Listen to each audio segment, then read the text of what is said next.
Hello friends, स्वागत है आप लोग का एनसीईआरटी जोन में। जैसे कि आप पता है, सिस्टम ऑफ ह्यूमन बॉडी हम डिस्कस करने वाले हैं। सिस्टम ऑफ ह्यूमन बॉडी में थोड़ा सा लेट हो गया था। सिस्टम ऑफ ह्यूमन बॉडी में हम डिस्कस करेंगे आई डाइजेस्टिव सिस्टम। डाइजेस्टिव सिस्टम पूरा डिस्कस कर लेंगे हम इसमें। आपके जो लुसेंट में दिया है उससे ही हमें थोड़ा सा ज़्यादा डिस्कस करना है। लुसेंट में क्योंकि काफ़ी कम दिया है। लुसेंट में सिर्फ प्रोसेस दिया है, इंजेशन, डाइजेशन, एब्जॉर्प्शन, एसिमिलेशन और डिफेक्शन। लेकिन हमें थोड़ा ज़्यादा इन प्रोसेस में जो भी हमारे ऑर्गन यूज होते हैं हमें उनके बारे में भी डिस्कस करना है। और साथ ही साथ मैं बताऊंगा कि क्वेश्चन कैसे बनते हैं एग्जाम में। क्लियर? क्यों बताने वाला है? क्योंकि इसके साथ ही हमारा, आपका पता है, लुसेंट का ऑब्जेक्टिव का कोर्स चल रहा है। लुसेंट ऑब्जेक्टिव में हम अभी इंडियन ज्योग्राफी वाला डिस्कस कर रहे हैं। इंडिया का जो फिजिकल फीचर्स है ना, जिसमें बहुत सारे 100+ क्वेश्चन है, वो 100+ क्वेश्चन हमारा कंप्लीट होने वाला है। क्लियर? उसके अलावा एक और कोर्स हम कर रहे हैं राकेश यादव सर की बुक, वहाँ पे हम मॉडर्न हिस्ट्री कर रहे हैं। एंशिएंट ऑलरेडी डिस्कस कर चुके हैं। तो इन दोनों को कोर्स का आपको थोड़ा सा पे करना होगा। ये है 3, अगर दोनों अलग अलग लोगे तो 300, दोनों का साथ में लेते हो तो 500 पड़ेगा, तब उसका आपको लिंक मिलेगा। क्लियर ना? थोड़ा सा समझते हो ना, फंडिंग वगैरह का थोड़ा दिक्कत हो जाती है क्योंकि पीपीटी मुझे बनवाना होता है कहीं से। इवन जो अभी आप अवार्ड्स वगैरह वाला भी देख रहे हो, अवार्ड्स वाला जो सीरीज चल रही है, वो भी पीपीटी कोई और बनाता है, तो वो फ्री में वो पे लेना, उसको देना पड़ता है। और इसका पीपीटी मैं खुद बनाता हूँ, तो इसका कोई फीस नहीं होता है। ठीक, चलिए। तो डाइजेस्टिव सिस्टम की बात करते हैं। सबसे पहले कोई भी प्रोसेस में होता है इंजेशन।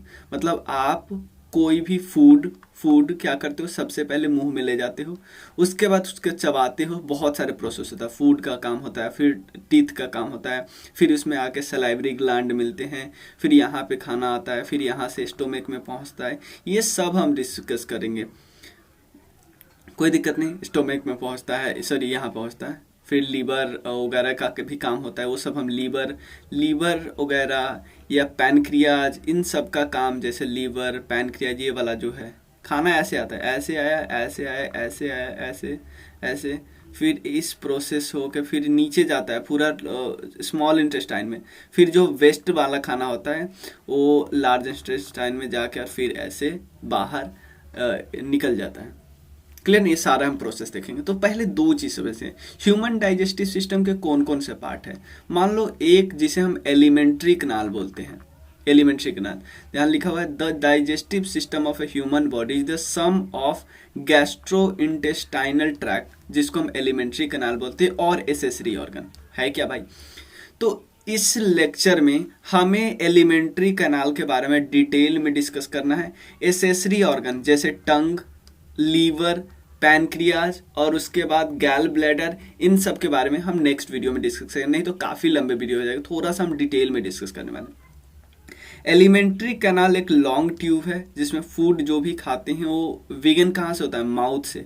माउथ को हम बकल और ओरल कैविटी भी बोलते हैं। इसके बाद फाइनेक्स पे जाता है, ओस्टोफैगस पे जाता है जिसको फूड पाइप बोलते हैं, फिर स्टोमक पे जाता है, फिर स्मॉल इंटेस्टाइन, फिर लार्ज इंटेस्टाइन, फिर रेक्टम, और उसके बाद फाइनली एंड्स हो जाता है एनस के पास।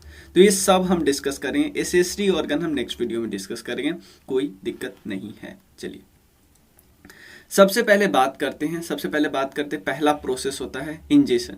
इंजेशन में क्या होता है? इंजेशन में सिंपल आपको करते हो, आप फूड को माउथ में लेते हो, इस प्रोसेस को, बस इसी प्रोसेस को इंजेशन बोल देते हैं, इस प्रोसेस को इंजेशन बोल देते हैं। क्लियर होता है? क्या बोलते हैं कि आप फूड को माउथ में लेते हो। सेकेंड प्रोसेस होता है डाइजेशन। देखो इंजेशन में बस इतना ही होता है, the very first step involve mastication, मतलब चिबाते हो, आप चिबाते हो, खाना लेते हो, अगर कोई मुंह में लेता है खाना तो उसको चबाता है।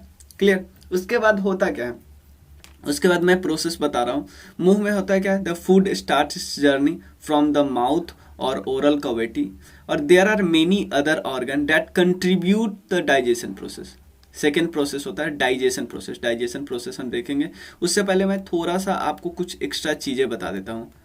जैसे देखो डाइजेशन यहाँ पे हम सब कुछ डिस्कस करेंगे, लेकिन उससे पहले आराम से पिक्चर से आराम को सब कुछ आपको समझ में आएगा।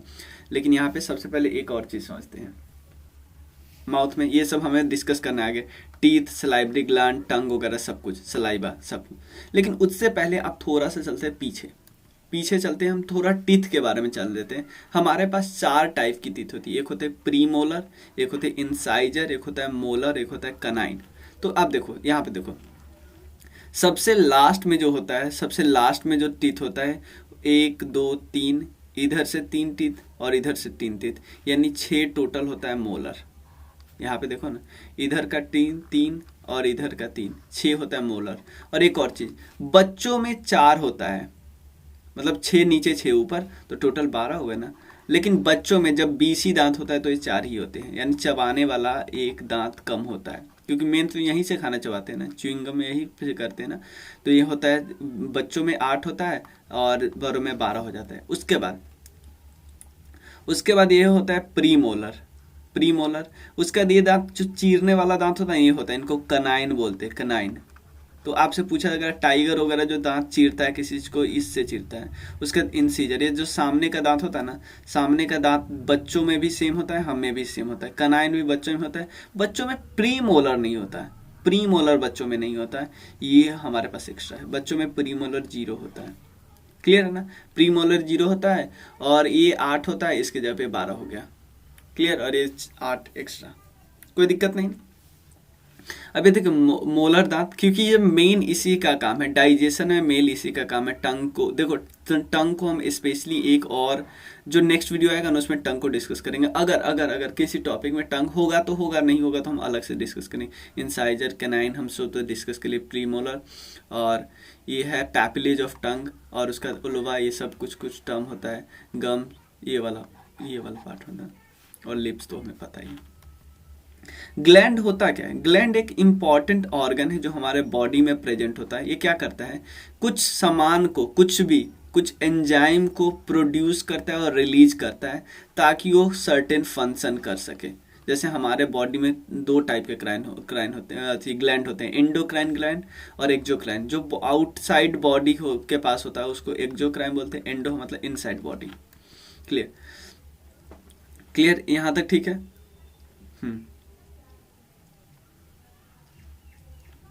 चलो एक और चीज मैं समझता हूँ यहाँ पे, मैं एक चीज समझा दे रहा हूँ। एंजाइम, हाँ एंजाइम एक समझ लेते हैं, फिर उसके बाद हम डिस्कस करेंगे बुक के हिसाब से। एंजाइम एक ऐसा सब्सटेंस है जो कैटलिस्ट का काम करता है। ऐसा नहीं है कि रिएक्शन में खुद पार्टिसिपेट करने चला जाता है, नहीं, रिएक्शन के, केमिकल रिएक्शन के रेट को बढ़ाता है या अल्टर कर सकता है, लेकिन ऐसा नहीं खुद रिएक्शन करने चला जाएगा, नहीं। चलो अब शुरू करते हैं। इंजेशन तो हो गया, अब सेकेंड प्रोसेस है हमारा डाइजेशन। क्लियर? एक सेकेंड यहाँ पे, हाँ डाइजेशन, लेकिन हम यहाँ पे नहीं समझेंगे, हम सीधा चलते हैं पिक्चर में समझते हैं। हाँ, डाइजेशन में क्या होता है? डाइजेशन में नॉर्मली होता है 2 चीज। सबसे पहले कन्वर्जन, डाइजेशन का एक्चुअली मतलब होता है conversion of non absorbable food into absorbable form. मान लो हम कोई शरीर में कुछ खाओगे, कुछ भी खाओगे, तो भाई वो जरूरी थोड़ी है हमारे शरीर उसको एब्जॉर्ब कर सकता है, नहीं, शरीर उसको एब्जॉर्ब नहीं करेगा, क्योंकि शरीर को क्या पता चीनी क्या होता है, शरीर को शुगर नहीं पता है, मतलब मान लो शरीर को रोटी नहीं पता है, लेकिन शरीर इसको कुछ ना कुछ किसी और फॉर्म में कन्वर्ट करेगा ताकि उसको यूज किया जा सके। मतलब शरीर इस स्टार्च को शुगर में कन्वर्ट करेगा, क्योंकि शरीर को, हमारे ऑर्गन को ये पता है, ये थोड़ी पता है भाई। तो डाइजेशन में क्या होता है? सबसे पहले होता है conversion of non absorbable food to absorbable form, ताकि अब डाइजेशन स्टार्ट कहाँ से होता है? माउथ से।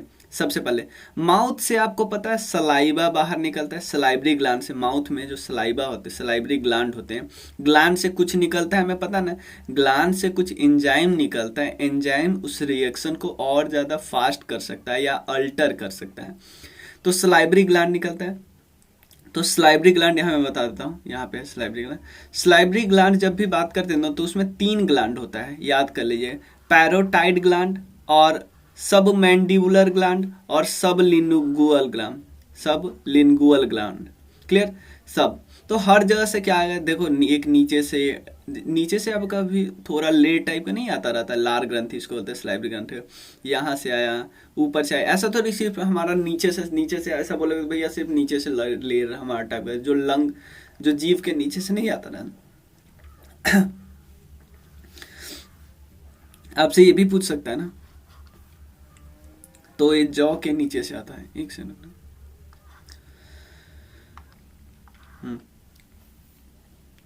और ये सब लिंगुअल है जो टंग के नीचे से आता है, ये सब हमें पता है।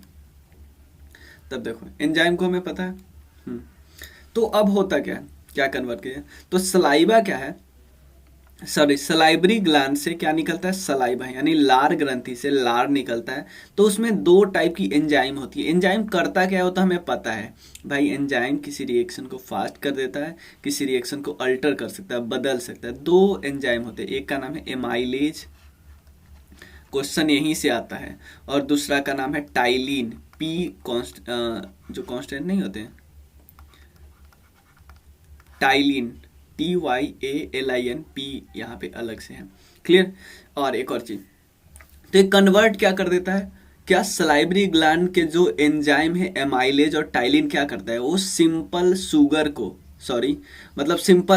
स्टार्च को तोड़ के सिंपल शुगर मॉलिक्यूल में कन्वर्ट कर देता है। स्टार्च को जो कि जुड़ा हुआ है उसको कन्वर्ट कर देता है शुगर में, ताकि इसको अब शरीर का बॉडी का ऑर्गन एब्जॉर्ब कर सकता है, क्लियर।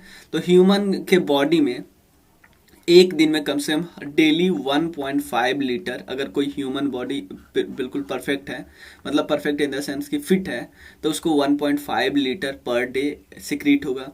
सलाइवा क्या होता है, थोड़ा एसिडिक होता है, एसिडिक आपको पता है ना, 7 तो न्यूट्रल होता है, इधर होता है एसिडिक और इधर होता है बेसिक। तो स्लाइट यहाँ पे मतलब समझिए इन बिटवीन है, ऐसे है, तो फिर भी हम एसिडिक लिखा हुआ है, 6.8 से 7.3 है, लेकिन एसिडिक होता है, हाईली एसिडिक नहीं, मतलब ऑलमोस्ट न्यूट्रल के पास होता है। उसके बाद यहाँ से जैसे यहाँ से देखो, यहाँ से फूड निकलता है, और उसके बाद ये पहुंच जाता है इस पाइप से होते हुए, कहाँ पे पहुंचता है हमें पता है, स्टोमक में पहुंचता है, पहुंच गया ना, फूड पाइप यहाँ से निकल के फिर स्टोमक में पहुंचता है, क्लियर, कोई दिक्कत नहीं। अब from the mouth food reaches into stomach through food pipe या ऑस्टोफेगस, फैगस बोलते हैं इस फूड पाइप को। उसके बाद क्या फूड पाइप में कोई डाइजेशन प्रोसेस होता है, भाई कुछ नहीं, फूड पेपर में कोई डाइजेशन नहीं होता है। कौन सा टीथ यूज होता है ग्रिंडिंग करने के लिए, मतलब खाना को तोड़ने के लिए, हमने अभी तो देखा ना भाई, कौन सा यूज होता है, मोलर वाला यूज होता है, इसी से तुम चबाते, आप खुद सोच के देखो। उसके बाद regular contraction and expansion on the wall of alimentary canal to push the food in forward direction. देखो इस आपने रेगुलर, ये जो एलिमेंट्री कैनाल है रेगुलर कॉन्ट्रैक्शन होता रहता है, तो ये फूड आपको नहीं लगता यहाँ से यहाँ नीचे आ जाती है, इस पे आ जाती है, इसको कौन सा मूवमेंट बोलते हैं, इस मूवमेंट को बोलते हैं पेरिस्टैल्टिक मूवमेंट। इसमें कोई दिक्कत नहीं ना, डाइजेशन वाले टॉपिक में कोई दिक्कत नहीं ना, पहले बेसिक। अब डाइजेशन हम डिस्कस करेंगे स्टोमक में, डाइजेशन हम डिस्कस करेंगे इंटेस्टाइन में, और उसके बाद लार्ज इंटेस्टाइन और स्मॉल इंटेस्टाइन, कोई दिक्कत नहीं। अब चलिए हम आगे चलते हैं।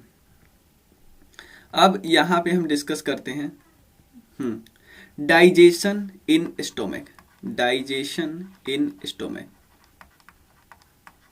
एक पिक्चर निकाल लेते हैं।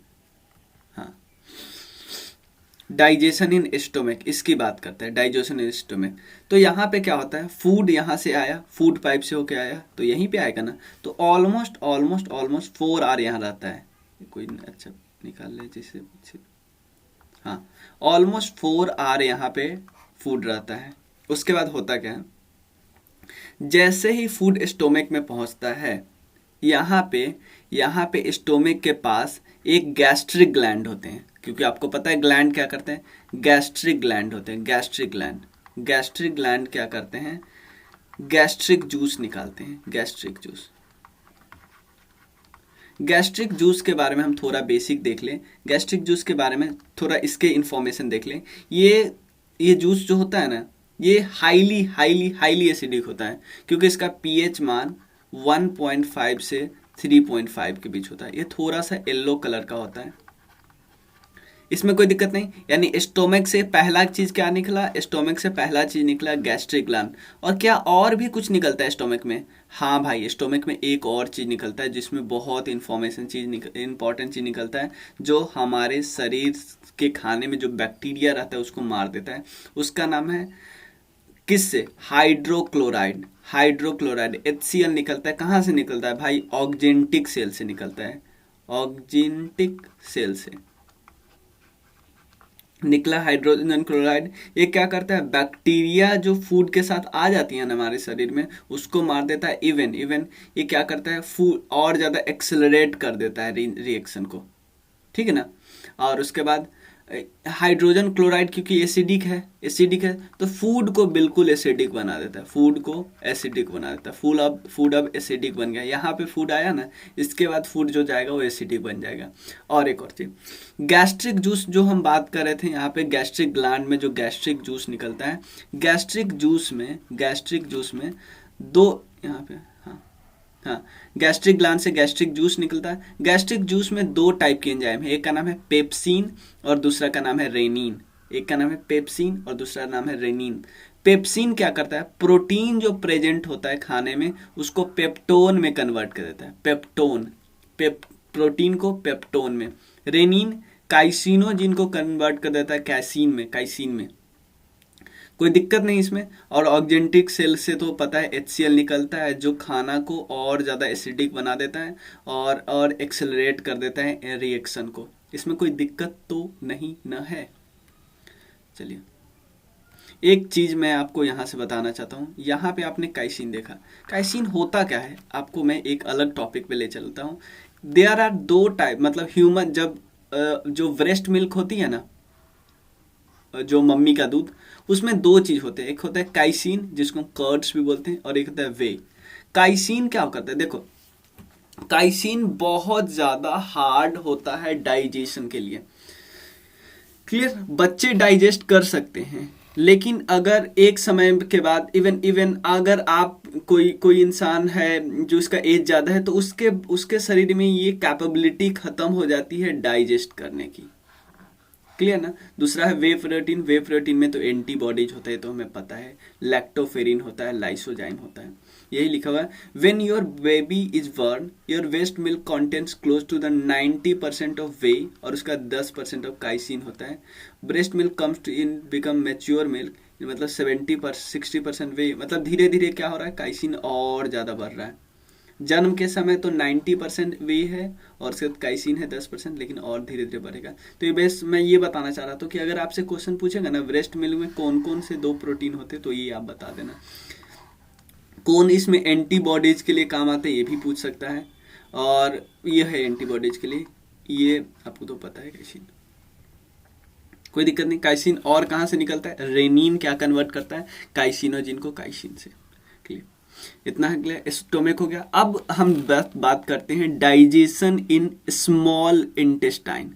डाइजेशन इन स्मॉल इंटेस्टाइन की बात करते हैं। स्मॉल इंटेस्टाइन यानी अब यहाँ से खाना ऐसे आया और ऐसे होके अब ऐसे होके ऐसे नीचे नीचे जाएगा पूरा, ठीक है। उसके बाद जो बचा हुआ खाना इधर जाके इधर आएगा।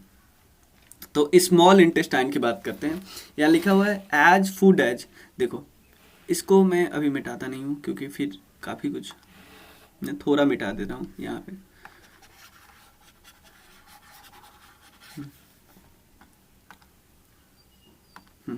अब देखो, यहाँ पे स्मॉल इंटेस्टाइन की बात करते हैं, तो यहाँ पे खाना, यहाँ पे आया स्टोमक से आपको लगता है यहाँ पे खाना है ना, यहाँ पे, तो ये है क्या?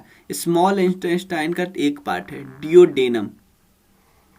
उसके बाद ये वाला डियोडेनम है, ये वाला डियोडेनम है, और उसके बाद कहाँ पे? यहाँ से खाना जाके ऐसे होके अंदर। ये तो बाहर से लार्ज इंटेस्टाइन का फिगर दिख रहा है, पीछे से हमें क्या दिखेगा? स्मॉल इंटेस्टाइन का क्या? जेजुनम, ये वाला पार्ट। तो पहले इसमें खाना जाएगा, फिर इसमें जाएगा, और फिर इसके बाद इसमें जाएगा इलियम। क्लियर? तीनों में खाना जाएगा। तो अब इसको कैसे डिस्कस करते हैं? पहले स्मॉल इंटेस्टाइन का अच्छे से समझते हैं। मैं इसके लिखा हूँ ना, हाँ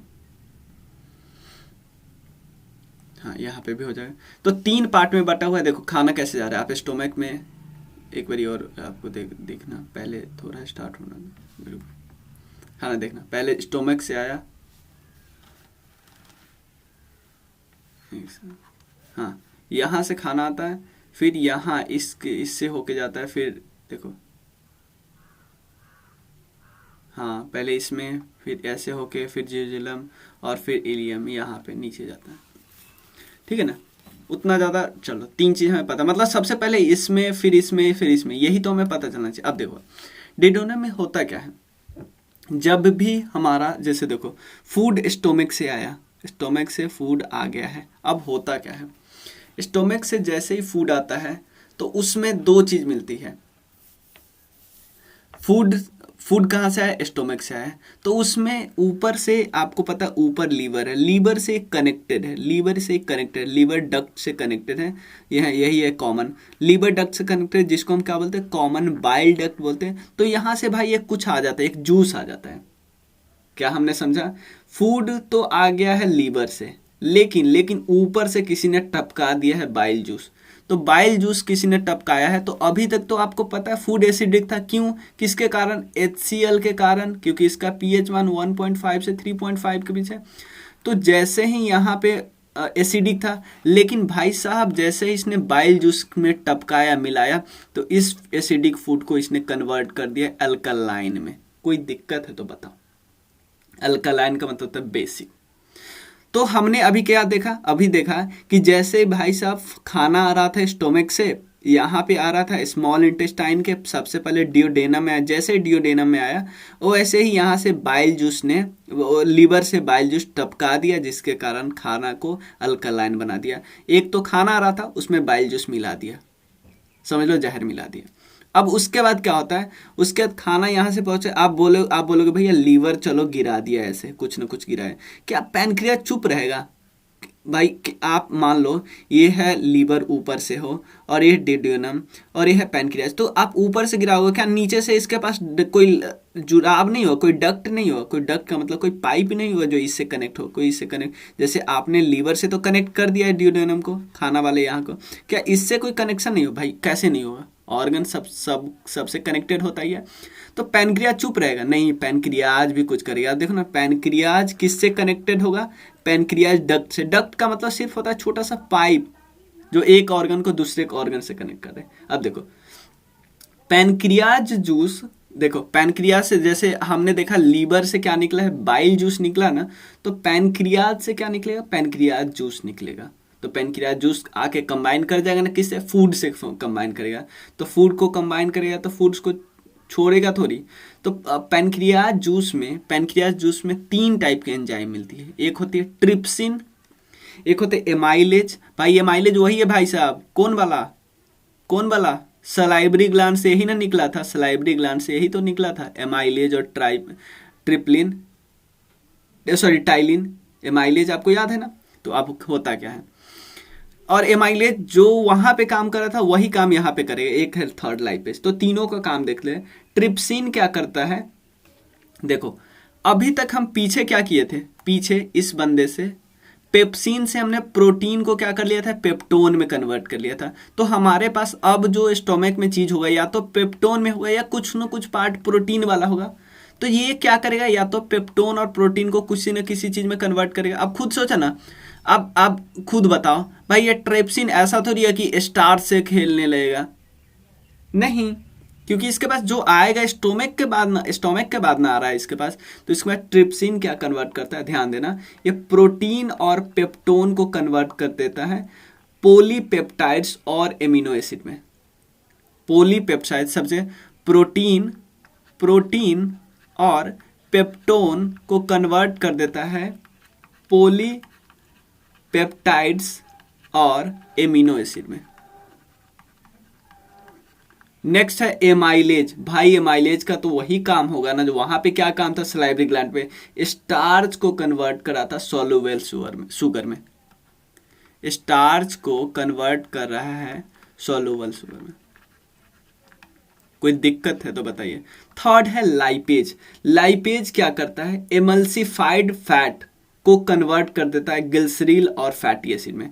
क्या क्या कन्वर्ट करता है, एमल्सिफाइड फैट को कन्वर्ट करता है ग्लिसरील में और किसमें, फैटी एसिड में। एक सेकंड रुकिए तो, ठीक ठीक है। लाइपेज क्या करता है, एमल्सिफाइड फैट को और दो एमल्सिफाइड फैट को कन्वर्ट कर देता है ग्लिसरील और फैटी एसिड में, ठीक है। अब देखो एक और चीज बताता हूं, ड्यूडेनम, ध्यान देना, ड्यूडेनम ये पार्ट है ना, ड्यूडेनम में एक और चीज होता है। ड्यूडेनम में क्या करता है, ड्यूडेनम का जो एक एंडोक्राइन, मैं एक नया पेन लेता हूं, हाँ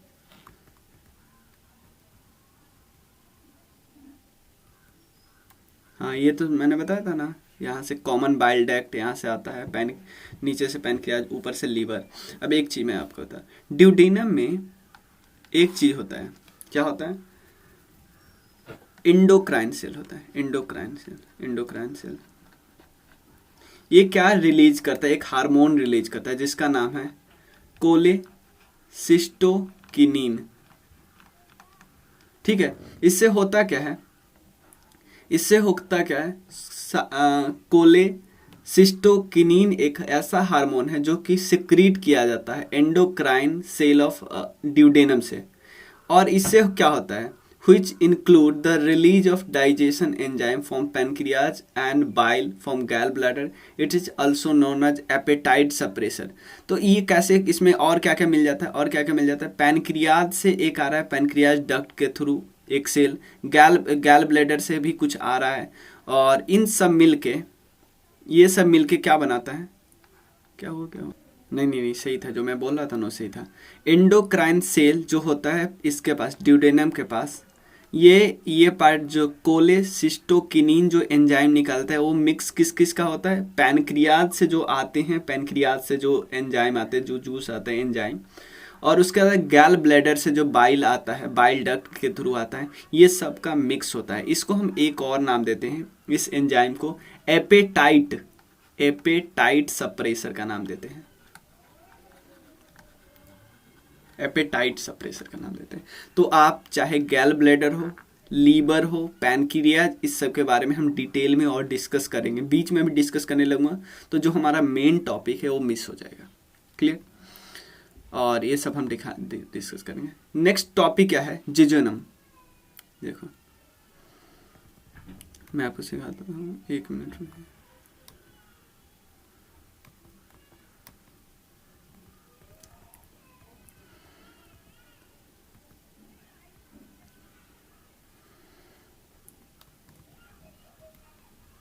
यहाँ पे देखिए, अब खाना यहाँ पे पहुंचा, यहाँ पे खाना पहुंचा, तो अब होगा क्या, यहाँ पे एक नया पिक्चर देख लेते हैं,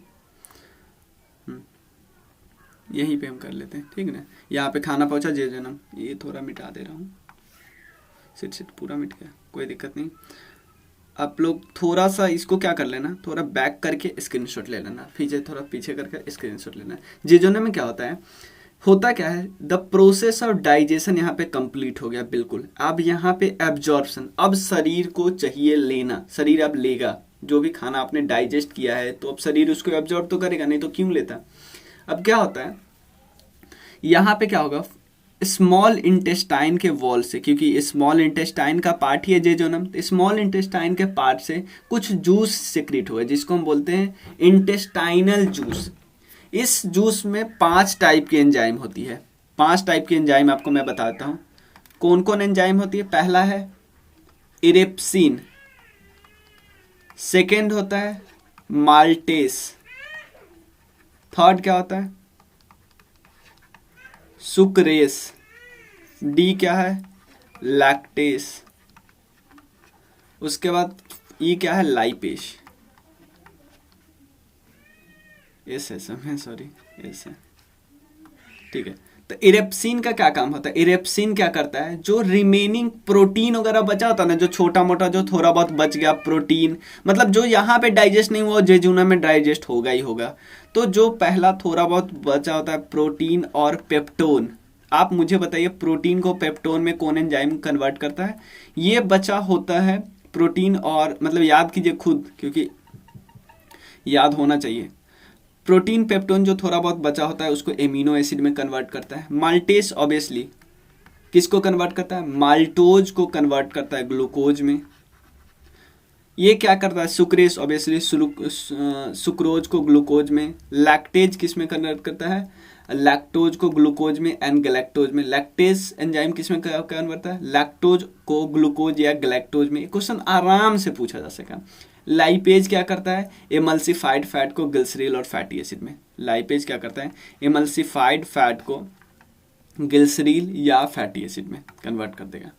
कोई दिक्कत? अब नेक्स्ट क्या है, जो इंटेस्टाइनल जूस जो होते हैं ना, इंटेस्टाइनल जूस, वो क्या होता है? अल्कलाइन इन नेचर होता है। ये बहुत याद इंपॉर्टेंट रहना, क्योंकि जो भी हम जब भी देखते हैं तो हम सब जूस को, ये हमने देखा कि एसिडिक है, फिर यहाँ पे लीवर वाला HCl मिल के यहाँ पे और ज़्यादा एसिडिक कर देता है, फिर अल्कलाइन होता है। लेकिन इसी तरह ये वाला जूस का याद रखना है, ये काफ़ी ज़्यादा अल्कलाइन है, काफ़ी ज़्यादा बेसिक है। क्लियर? मतलब 7 से ज़्यादा pH होगा, ये इसका जिस्ट मतलब है। लास्ट है इलियम। इलियम में एक्चुअली हम एब्जॉर्ब करना शुरू कर देते हैं। डाइजेस्टिक फूड सिस्टम जो भी डाइजेस्ट हुआ था, अब क्या हुआ, जो इलियम आपको दिखाएगा लास्ट फेज में, उस फेज में हम क्या करते हैं, यहाँ इस फेज में हम क्या करते हैं, अब खाने को डाइजेस्ट करने लगे, एब्जॉर्ब करने लगे हैं। तो इसमें क्या होता है, एब्जॉर्प्शन जो होता है डाइजेस्टिव फूड का, वो कहाँ से होता है? देखो, इलियम के, ध्यान देना, इलियम या वॉल ऑफ स्मॉल इंटेस्टाइन के वॉल में एक चीज मिलता है, क्या नाम है उसका? विली के द्वारा होता है, विली के द्वारा होता है। उसके बाद नेक्स्ट है एसिमिलेशन। एसिमिलेशन क्या होता है? एब्जॉर्ब फूड जो होता है वो बॉडी में मिल जाता है, ब्लड में मिल जाता है, उसको हम बोलते हैं एसिमिलेशन। तो हमने पता चल गया, हाँ, एब्जॉर्प्शन हमें पता है, एसिमिलेशन उसके बाद पता है, और उसके बाद लास्ट होता है लार्ज इंटेस्टाइन के द्वारा डिफेक्शन। मतलब अनडाइजेस्टेड फूड कहाँ पे पहुंच जाता है? जो भी अनडाइजेस्टेड फूड था वो लार्ज इंटेस्टाइन में पहुंच जाता है, जहाँ पे बैक्टीरिया उसको कन्वर्ट करता है फैसेस में, और उसके बाद एनस के थ्रू एक्सक्रीट हो जाती है। और एक बहुत इंपॉर्टेंट फैक्ट पता होना चाहिए, स्मॉल इंटेस्टाइन ज़्यादा लंबा होता है लार्ज इंटेस्टाइन से। उसके बाद एक आपके बुक में एक स्मॉल समरी टाइप का दे दिया है, जो कि हम सारा डिस्कस किए ही हैं, मतलब सबको समरी करके एक टेबल टाइप का बना दिया, वो ध्यान में रख लेना। ध्यान में नहीं रखना, अब बस देख लेना क्या आपने जो जो टॉपिक किया वो याद है आपको। और उसके बाद जो 3 मेन ऑर्गन है ना, लीवर, गैल ब्लैडर, पैनक्रियाज, ये सब हम डिस्कस करेंगे नेक्स्ट वीडियो में, क्योंकि बहुत लंबी वीडियो हो जाएगी। हमने थोड़ा सा डिटेल में आपको धीरे से समझाने का। क्या आपको समझ में आया ये मुझे बताइएगा। अगर आपको समझ में आ गया हो तो आप कमेंट सेक्शन में लिखना। क्या लिखोगे? लिखना सलाइवा। ठीक है, तो उसके बाद अगर आप लोगों को समझ में आए, एक और चीज़, आप में से जो ज्वाइन करना चाहते हैं वो कर लीजिए लुसेंट ऑब्जेक्टिव।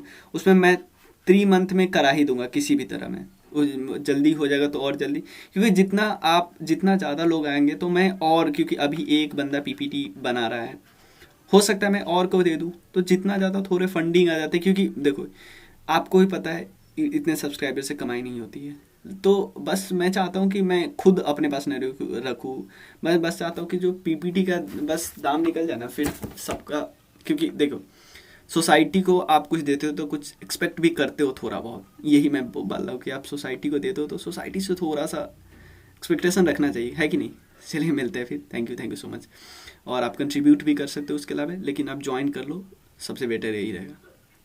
अब मैं उसको कंट्रीब्यूशन ही मानता हूँ, मैं उसको फ़ी नहीं मानता हूँ, कंट्रीब्यूशन ही मानता हूँ। और आप लोग बहुत अच्छा कर रहे हो, और चलिए मिलते हैं फिर, थैंक यू सो मच। मैं कोशिश करूँगा कि जल्दी से जल्दी मैं बायोलॉजी और बाकी पार्ट ख़त्म कर दूँ। थोड़ा सा काम हो जाता है, इसके कारण थोड़ा लेट हो जाता है, सो सॉरी, बहुत सॉरी। और थैंक यू सो मच कि इतना अच्छा रिस्पॉन्स देने के लिए, थैंक यू सो मच।